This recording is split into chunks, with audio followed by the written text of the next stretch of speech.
The excitement here, as you can imagine, as hoop fans, is growing all the time as the W starts up again this week. But I want to ask you something quite personal, first of all, because I've made everybody in my house this week read your player tribute because I thought it was one of the best that I've read. How honest and open you were, especially the part about the 64 pills throughout the day and just your dedication to just life, really more than Yeah. anything else. I just wanted to understand from your perspective, like why you wanted to be so open and how amazing it kind of felt to create that awareness.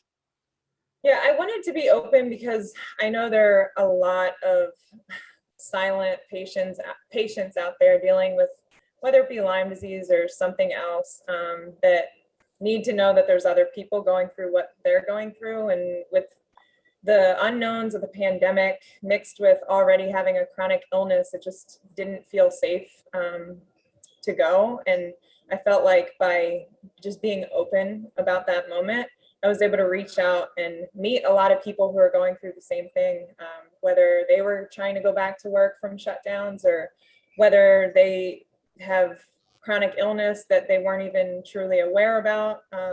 So the support that I was able to get in that moment was huge. And I was just trying to hopefully inspire the next person who might be going through something. But instead, I feel like I was inspired by all the people who reached out and shared some amazing stories with me.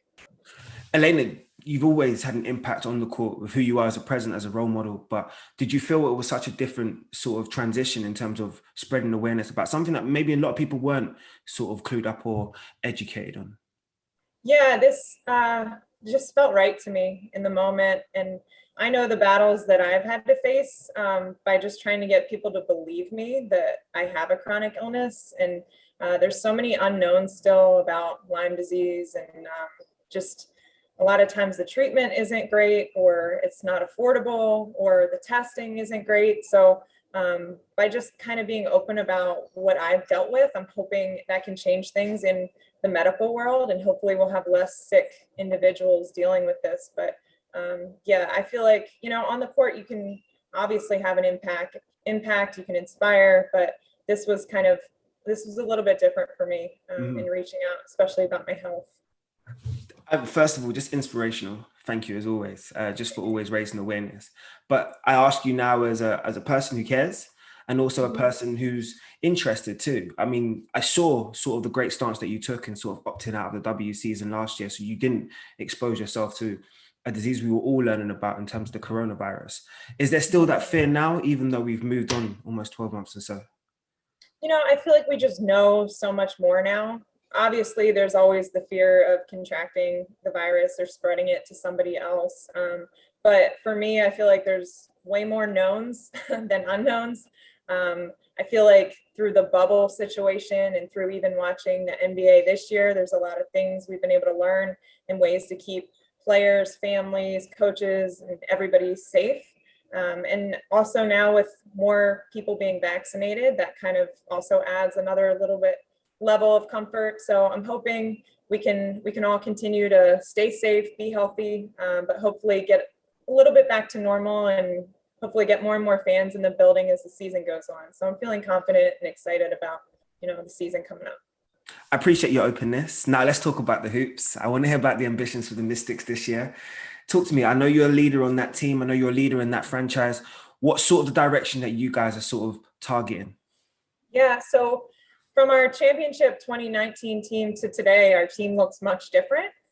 So as a leader, I'm still trying to get to know everybody, but yet get everybody on board with the culture that we've built here for years on years now. And it's been fun to kind of just start putting these pieces together to see that we have different threats and ways to get them the ball in different ways. So I think it's going to continue to be a learning process. Basketball always is a learning process, and you want to continue to get better and better every day. But this is a whole new challenge, having pretty much a brand new team. Mm-hmm.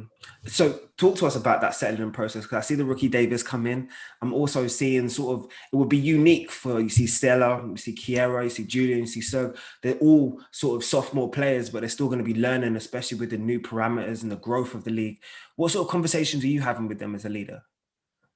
Just trying to help them understand their roles and what we need from them in certain moments, because, coming off our 2019 team where we had such a it's so much depth in our bench. We want to be able to continue to have that. So trying to help them learn along the way, like, this is what we need from you.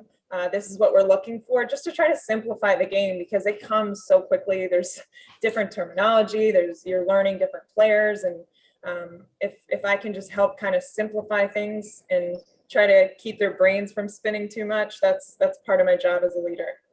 I'm loving the growth of the game because, first of all, you're not a hoopers, first of all. So you're getting the recognition you deserve for your talents, but we're seeing it now reflected in terms of the numbers and the incentives. Are you feeling that as well, as the game is obviously overall just improving? Yeah, I'm definitely feeling that there's way more visibility, which is so exciting. More and more people can now watch us and see us play. And we're seeing more buy-in from companies that are excited to, be a part of the WNBA and to support us financially, but visibly through commercials and all different things. It all combines, and it makes such a big difference for us, and it's going to continue to grow our game. So I'm super excited about where we're at now and where we're going to head in the future. I think about sort of the leaders that were there before, the Lisa Leslies and all of those beforehand that paved the way. 25th season of the W. Like, has that sunk in at all, sort of the growth of the league and how special it is?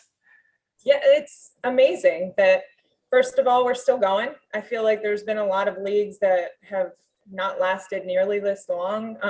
But to know that we're in such a good position that we'll just continue to get better and we'll continue to have more and more fans come on board. So you always have to credit those that came before us. And I feel like the most important thing has always been that we put the best product out there. And that is just beautiful, amazing basketball. So we've always been doing that. And now I feel like it's more and more eyes are on our game, and that's exciting for all of us. I know every hoop fan would want me to ask this question because naturally when you're sitting here talking to someone who's one of the best to ever pick up the ball, they want to know what it felt like when you was in that moment throughout that season. You entered the 50, 40, 90 club, but being obviously the first player from the W to do it, did it feel extra special? But just tell me about how the level of focus you had that year. Yeah, it certainly felt super special knowing I was the first to do it. I feel like when it happened, I was able to kind of take a deep breath and be like, "Whew, okay, that's over with."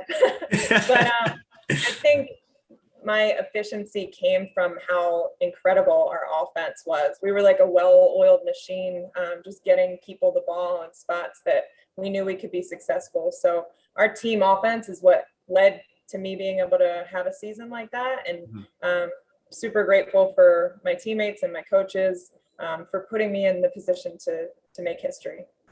I know the WNBA has been long-standing in terms of being on the forefront for social justice campaigns and their efforts to sort of change things, especially with you guys playing in the capital.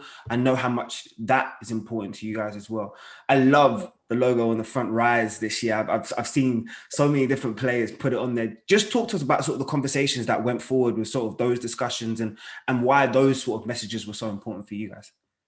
Yeah, for us, the rise is just rising to the occasion and rising for those who might not have a voice in this situation, and being that voice and standing up for what we believe in, and being a voice for the voiceless. You hear Tosh say that all the time, and her actions even speak so much louder than words, for all that she's done to help find justice for so many people. And we're the DC team. We're in a place where a lot of decisions are made. So we have a lot of team discussions, and we know the importance of where we are and what change we can make.